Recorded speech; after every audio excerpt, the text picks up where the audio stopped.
ልጄን ለምን ትተኸው መጣ? መምጣት አልፈለገም። ትንሽ ለመቆየት አስበ ለዛ ነው።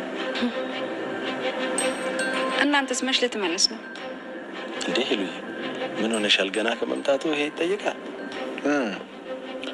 በአሁኑ እንኳን ቶሎ አልሄድም። ትንሽ ለመቆየት አስቤያለሁ። ምን አስበህ ይሆን ደግሞ የመጣው? በቃ ሄሉዬ ጥያቄውን ታዩና እራት ምናምን እንዲቀርብለት አድርጊ።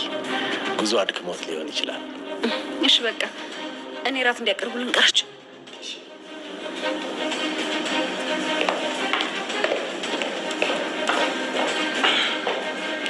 እና እንዴት ነው ቆይታ? ጥሩ ነበር አይደል?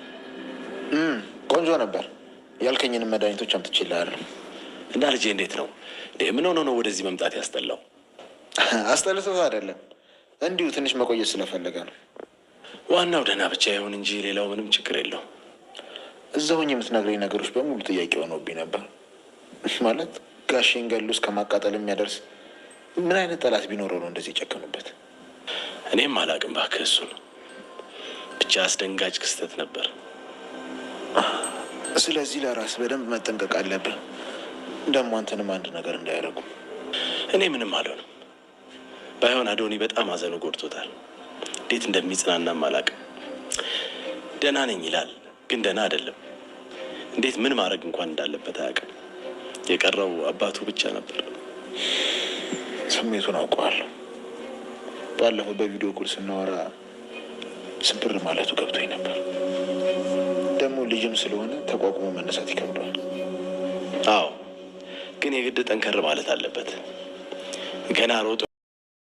ሰላም ሰላም፣ ጤና ይስጥልኝ ውድና የተከበራችሁ ውድ ቻናል ቤተሰቦች እንዴት ናችሁ? ደህና ናችሁ ወይ? ሰላም ነው አለን፣ እግዚአብሔር ይመስገን ሰላም ነኝ። እኔ እንዴት ናችሁ? ደህና ናችሁ ወይ? በያላችሁበት ሰላማችሁ ይብዛልኝ እያልኩኝ ዛሬ ማለት ነው እንግዲህ በአዲስ ድራማ፣ ያው እንግዲህ አዲስ አይደለም በነገራችን ላይ ግን ያው በቃ በክፍል 18 መተናን ማለት ነው። ክፍል እንግዲህ ከክፍል 1 ጀምረን ያለ ማቋረጥ እስከ ክፍል 18 ማለት ነው ይዘንላችሁ የቀረብ ነው እንግዳ ድራማ ማለት ነው። እንግዳ ድራማ እንግዲህ በጣም ደስ የሚል ድራማ ነው። በነገራችን ላይ የያፌት አድናቂዎች ያፌት መጥቷን ወደ እንግዳ ድራማ እንኳን ደስ አላችሁ ማለት ነው። ያው ያፌት ከነ ክፋቱም ቢሆን ይናፈቃል። ሐረግ ድራማ ላይ ያው ክፉ ነው፣ እሱ ክፉ ሆኖ ነው የሚሰራው፣ ግን ደግሞ እንደዛውም ብሎ ተወዳጅ ነው ማለት ነው። ያፌት ይምጣ ያው ነበረ እንግዲህ ሁላችሁም እንዳላችሁት ኮሜንት ላይ በተለይ ያፌት ያው ነበረ እንግዲህ ያፌት መጥቷን ማለት ነው። አሁን ደግሞ ናታንና የፍራታ ይምጡልን፣ ናታንና የፍራታ ይምጡልን። እንትናም ይኖራን ይመስለኛል። ማን ነው ስሙ? የኤፍራታ ወንድም ማን ነበር ስሙ ጠፋኝ በእናታችሁ። እሱም የሚኖር ይመስለኛል ማለት ነው። ያው ደስ የሚል ነገር ነው። ያው ሉሊት እንግዲህ ክፋቷን እየቀጠለች ነው።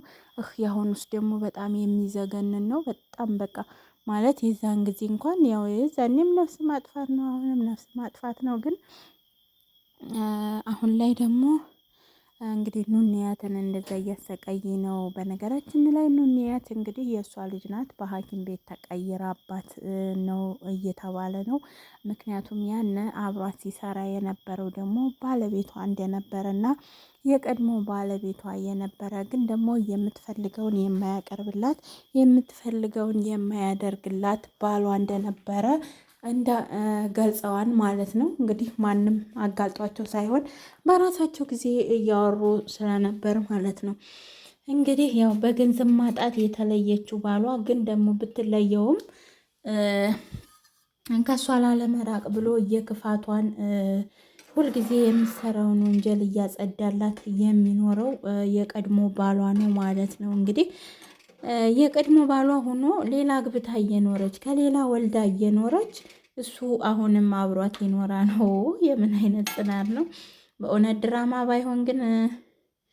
ድራማ ባይሆን እንኖራለን። ማለት ከቀድሞ ጥላኝ በተለይ ጥሎኝ ከሄደ ወንድ ማለት ገንዘብ አሳዶ ለገንዘብ ብሎ ጥሎኝ ከሄደ ወንድ ጋር ምን ምስማማ አይመስለኝም። በነገራችን ላይ ግን የሰው አስተሳሰብ ይለያል፣ የሚስማማም ይኖራል እና እንደዛ እያሉ ነው። ስለዚህ ኑንያት የእሷ ልጅ መሆኗን አታውቅም። አብሯት የሚሰራ ወንጀሉን የሚያጸዳላት ግን ኑንያት ልጇ እንደሆነች ያውቃል። ለዛ ነው ያልመረዛትም።